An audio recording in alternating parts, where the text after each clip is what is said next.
What's the meaning of continuum?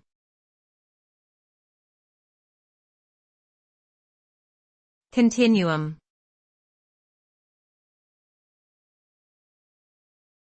Continuum.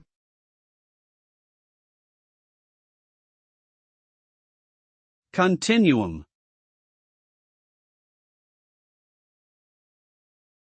Continuum.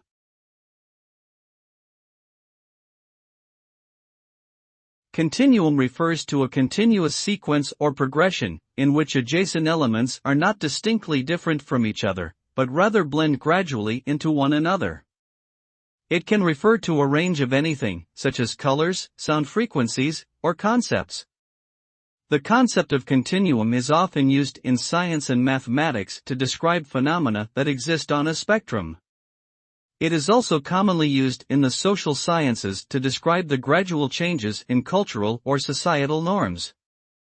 Continuum is a fundamental concept in many fields, and understanding it can provide a deeper understanding of various processes and phenomena.